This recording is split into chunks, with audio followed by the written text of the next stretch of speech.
Now let us study about independent event. Independent event पढ़ते हैं, समझते हैं इंडिपेंडेंट इवेंट्स क्या होते हैं।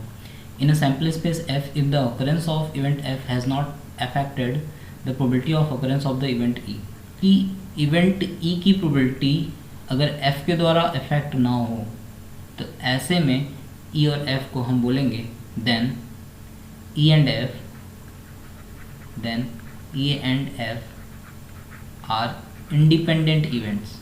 तो हम इन दोनों को इंडिपेंडेंट इवेंट बोलेंगे, इंडिपेंडेंट इवेंट्स।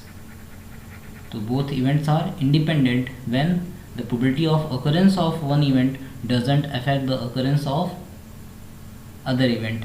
तो एक इवेंट के होने से अगर दूसरे इवेंट की प्रोबेबिलिटी पे कोई फ़र्क ना पड़े, ऐसे में दोनों इवेंट को हम इंडिपेंडेंट इवेंट बोलेंगे। मतलब एक दूसरे से स्वतंत्र हैं, आज़ाद हैं, यानी एक के अकर होने से, एक के अकरेंस से दूसरे की प्रोबेबिलिटी पे कोई फ़र्क नहीं पड़ रहा है।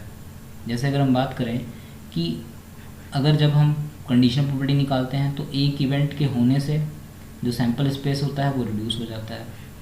तो अगर हमने प्रोबेबिलिटी ई बाई एफ लिखा, तो यहाँ पे प्रोबेबिलिटी ई बाई एफ, अगर ये प्रोबेबिलिटी ऑफ ई के बराबर होता है, अगर probability E by F is equal to probability of E के बराबर होता है, तो हम कह सकते हैं कि एफ के होने से कोई फ़र्क नहीं पड़ा। जो प्रोबेबिलिटी ई की थी पहले, आज भी, अभी भी प्रोबेबिलिटी जो है वो प्रोबेबिलिटी ई बाई एफ अगर प्रोबेबिलिटी ई के बराबर है, तो ऐसे में हम ये कह सकते हैं कि एफ़ के आने से कोई ई पे कोई फ़र्क नहीं पड़ा। मतलब ई और एफ इंडिपेंडेंट इवेंट होंगे when probability E by F is equal to probability of E होगा। देन इफ़ अगर ये होता है तो हम कह सकते हैं then E and F are independent. मतलब एक इवेंट के होने से अगर एफ इवेंट हो चुका है, ई बाई एफ का मतलब होता है कि एफ इवेंट हो चुका है, अब ई की जो प्रोबेबिलिटी है वो निकालिए। तो अगर ऐसे में हम ई की प्रोबेबिलिटी निकालते हैं, तो सेम जो ई की प्रोबेबिलिटी एफ के न होने से पहले जो आ रही थी, अगर उतनी ही आए तो मतलब एफ के होने से ई पे कोई फ़र्क नहीं पड़ा। Then E and F are called, ऐसे में हम ई और एफ को बोलेंगे इंडिपेंडेंट इवेंट। मतलब एक दूसरे से ये बिल्कुल ही जुदा हैं, मतलब बिल्कुल ही स्वतंत्र हैं, independent events. Probability E by F is equal to probability of, अगर ई है तो हमने मल्टीप्लिकेशन थ्योरम पढ़ा था। तो मल्टीप्लिकेशन थ्योरम में हमने पढ़ा था कि P E intersection F, probability of E intersection F is equal to होता है probability of E into probability of F by E. अगर इफ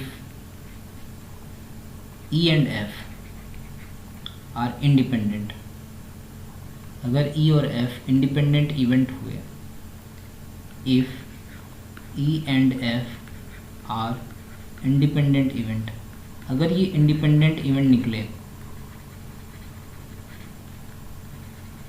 तो ऐसे केस में कहीं ना कहीं जो probability of F by E होगा, वो probability F of F by E ये बराबर होगा प्रोबेबिलिटी ऑफ एफ के। क्यों? क्योंकि ई के होने से एफ पे कोई फ़र्क नहीं पड़ेगा, एफ की जो प्रोबेबिलिटी पहले थी वही रहेगी। क्यों? क्योंकि ये उससे क्या है, ई से एफ इंडिपेंडेंट है। मतलब ई के होने ना होने से एफ की प्रोबेबिलिटी पे कोई भी फ़र्क नहीं पड़ेगा। जो प्रोबेबिलिटी एफ की पहले थी वही प्रोबेबिलिटी आएगी। तो यहाँ पे देन अगर हम फॉर्मूले में रिप्लेस करें, अगर मल्टीप्लिकेशन थ्योरम में हम इस वैल्यू को रिप्लेस करें, तो हमें मिलेगा P intersection F is equal to probability of E into probability of F. तो this is very very important.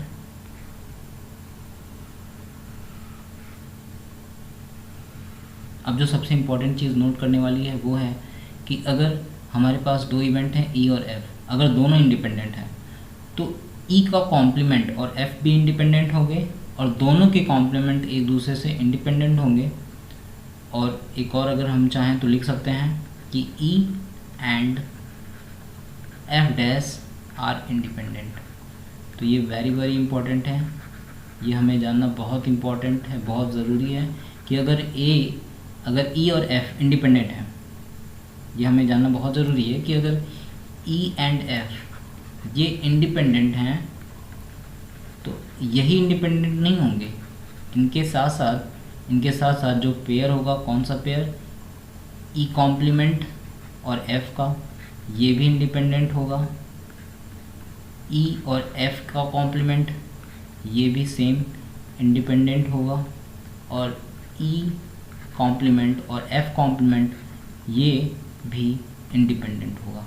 मतलब अगर E और F ये इंडिपेंडेंट हैं तो बाकी तीनों भी इंडिपेंडेंट होंगे। तो this is very much important.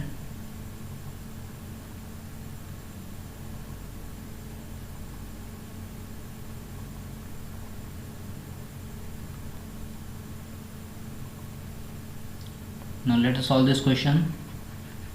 Question में गिवन है कि हमारे पास दो इवेंट्स हैं, ए और बी दोनों इंडिपेंडेंट हैं, तो हमें पी ए इंटरसेक्शन बी निकालना है। एज वी नो दैट कि अगर हमारे पास दो इवेंट हों ए और बी, अगर दोनों इंडिपेंडेंट हैं तो probability if A and B are independent event, अगर ए और बी इंडिपेंडेंट इवेंट हैं